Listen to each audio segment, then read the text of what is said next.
안녕하십니까? 이번에는 중국과의 관세 협상 90일 연기라는 주제로 여러분과 대화를 나눠보겠습니다. 부제는 지니어스법, 다음 주 상원에서 재표결입니다. 지니어스법이란 연방정부, 주정부의 허락을 받은 기관은 누구나 스테이블 코인을 발행할 수 있다는 내용이 담겨 있어서 굉장히 중요하죠. 4월 미국 소비자 물가지수 CPI가 떨어지자 트럼프는 다시 한번 연준에 금리를 인하해야 한다고 압박하고 나섰습니다. 트럼프는 금리가 인하돼서 경기가 활성화되기를 간절히 바라고 있죠. 지난주 중국에 145% 관세를 매기겠다고 으름장을 놓으며 협상을 진행 중인 트럼프가 돌연 90일 휴전을 선포하고 나섰습니다. 트럼프가 이렇게 갑자기 한 발 물러선 데에는 일부 지지층의 동요를 감지한 참모들의 거듭된 설득이 있었다는 설이 유력합니다.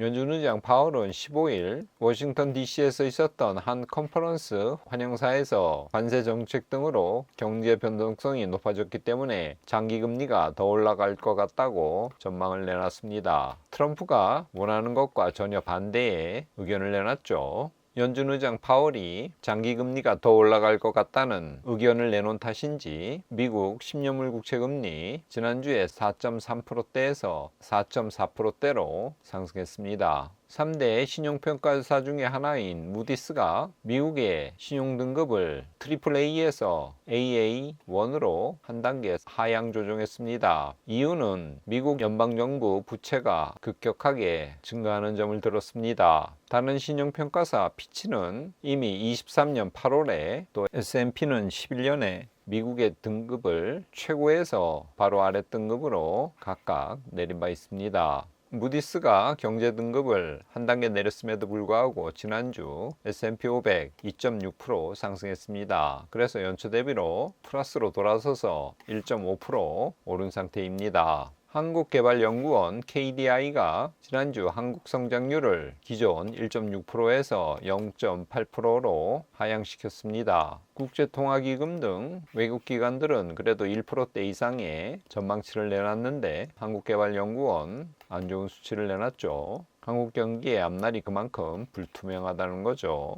60대 이상 자영업자 3명 중에 1명이 월 1,000만 원도 못 번다고 합니다. 고령층 자영업이 우리나라 경제에 시한폭탄이 되고 있다고 합니다. 한국은행은 그래서 고령층이 자영업을 하는 것이 아니라 기존 상용직에서 근로할 수 있도록 제도를 개선해야 한다는 의견까지 내놨습니다. 하지만 현실적으로 고령층을 근로자로 채용할 수 있는 기관이나 업체가 별로 없죠. 코스피 차트 지난주에 1.27% 올랐습니다. 그래서 연초 대비로는 거의 10%가량 상승한 상태입니다. 폴 애킨스 미국 증권거래위원회 SEC 위원장은 최근 연설에서 SEC의 새로운 시대가 열렸다며 더 이상 집행에 의한 규제 방식을 고수하지 않을 것이라고 선언했습니다. 이어 암호화폐 발행에 대한 더욱 명확한 지침을 마련할 것이라고 이야기했습니다. 트럼프가 집권하면서 암호화폐 관련 주요 인사들이 다 바뀌었죠. 이제 진영이 갖춰진 만큼 암호화폐 분야에서 더욱더 이들에 의해서 시너지 효과가 날 것으로 저는 기대하고 있습니다.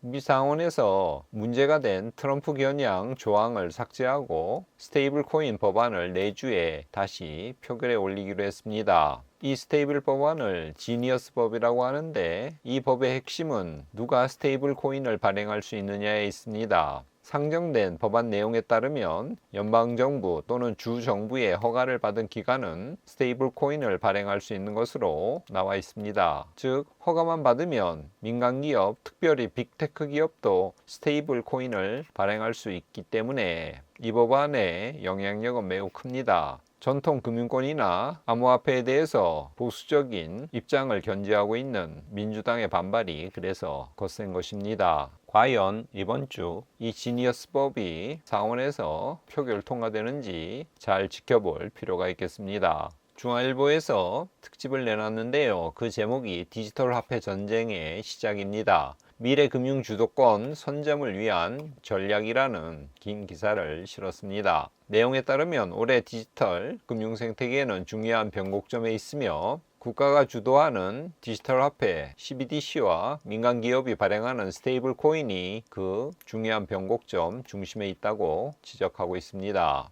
이 기사는 각국의 정부와 금융기관 그리고 핀테크 기업들이 CBDC와 스테이블 코인 두 축을 바탕으로 미래 금융 시스템을 재편하려는 움직임을 본격화하고 있다고 지적했습니다. 트럼프 취임을 기점으로 미래 금융의 주도권을 선점하기 위한 디지털 화폐 전쟁이 시작되었다는 기사 제목에 저는 전적으로 동감합니다. JP모건은 자체 블록체인 네트워크가 있습니다. 이것은 그런데 타인이 사용할 수 없기 때문에 확장성이 제로에 가깝죠. 이번에 JP모건은 체인링크, 온도 등 퍼블릭 블록체인을 활용하는 첫 거래를 성사시켰다고 합니다. 이렇게 되면 JP모건의 디지털 자산 영역이 확장되는 거죠. 여러 금융기관이나 암호화폐들이 이 퍼블릭 블록체인 위에서 통합되어 거래가 될 수 있기 때문에 그렇습니다. 이런 식으로 JP모건도 적극적으로 디지털 자산 영역을 확장하고 있는 거죠.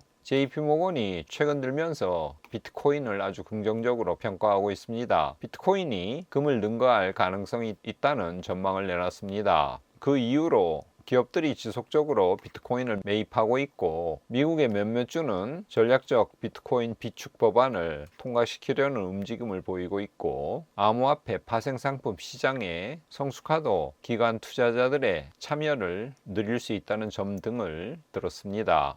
암호화폐 결제 플랫폼 문페이가 마스터카드와 협조해서 스테이블 코인으로 직접 결제할 수 있는 시스템을 구축했다고 합니다. 이로써 문페이 사용자들은 암호화폐 지갑에서 가상 마스터카드를 이용해서 세계 150만 개 마스터카드 가맹점에서 스테이블 코인으로 결제할 수 있게 되었습니다. 거꾸로 말하면 마스터카드가 암호화폐 결제 플랫폼 문페이를 이용해서 자신의 결제 영역을 확대시켰다고도 볼 수 있겠죠. 최근 계속 말씀드렸는데 마스터카드 암호화폐 거래소 OKX와 협력했고 크라켄과도 협력해서 결제 영역을 계속 확장시켜 나가고 있습니다. 앞선 영상에서 바이낸스가 키르기스탄에서 암호화폐 결제 시스템을 도입하고 있다는 내용을 보도해 드렸는데요. 이번에는 우크라이나와 협력해서 비트코인 국가 전략 비축안을 모색하고 있다고 합니다.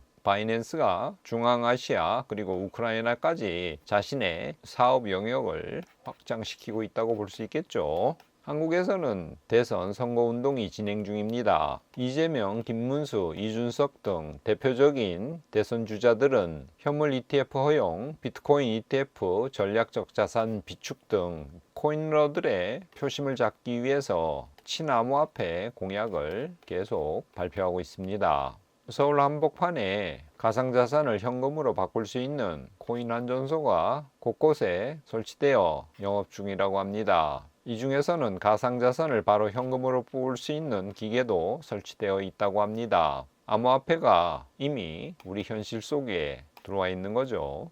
암호화폐 가격을 살펴보기 전에 대비되는 금 가격부터 알아보겠습니다. 지난주 금 가격 선물 기준으로 2.5% 하락했습니다. 그래서 연초 대비로 약 21%가량 오른 상태입니다.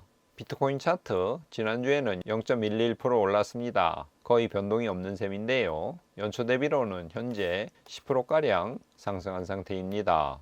오랜만에 암호화폐 아더스 차트를 가져왔습니다. 1년짜리인데요. 이 아더스란 비트코인부터 시총이 큰 탑 10개의 암호화폐를 제외한 나머지 코인들의 시총입니다. 작년 12월 8일 4,350억 달러까지 시총이 올라갔으나 4월 초 1,880억 달러까지 떨어졌습니다. 그러다가 최근 한 달 올라서 현재는 2,560억 달러입니다. 그러니까 상대적으로 시총이 작은 암호화폐들은 작년 12월 가격까지 상승하려고 해도 아직 한참 남았다는 거죠. 앞으로 비트코인 가격이 더욱더 올라가긴 하겠지만 상승률에 있어서는 다른 알트코인들의 증가폭이 더욱더 클 것입니다. 하지만 너무 작은 시총이거나 민코인 수준까지 떨어지는 코인에 투자하면 상장 폐지될 수 있기 때문에 조심해야 하죠. 저는 비트코인을 비롯한 시가총액이 높은 상위의 코인으로 투자 대상을 좁힐 것을 늘 말씀드리고 있습니다.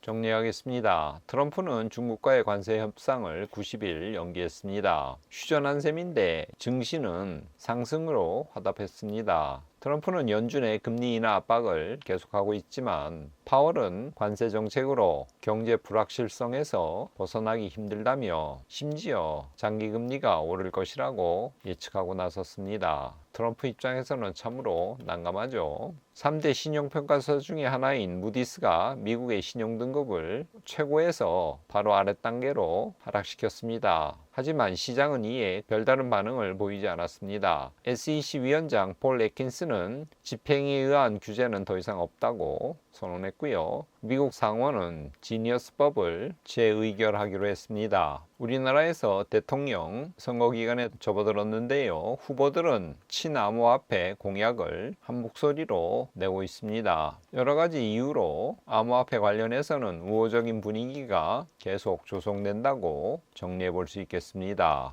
이번 주는 디모데후서 2장 3절에서 4절 말씀을 가져왔습니다. 제가 읽어보겠습니다. 너는 그리스도 예수의 좋은 병사로 나와 함께 고난을 받으라. 병사로 복무하는 자는 자기 생활에 얽매이는 자가 하나도 없나니 이는 병사로 모집한 자를 기쁘게 하려 함이라. 바울은 자기 후계자 디모데에게 디모데 전후서에서 많은 충고와 조언을 남기고 있습니다. 오늘 구절에서 바울은 디모데를 그리스도의 좋은 병사라고 여기 있죠. 칭하고 있습니다.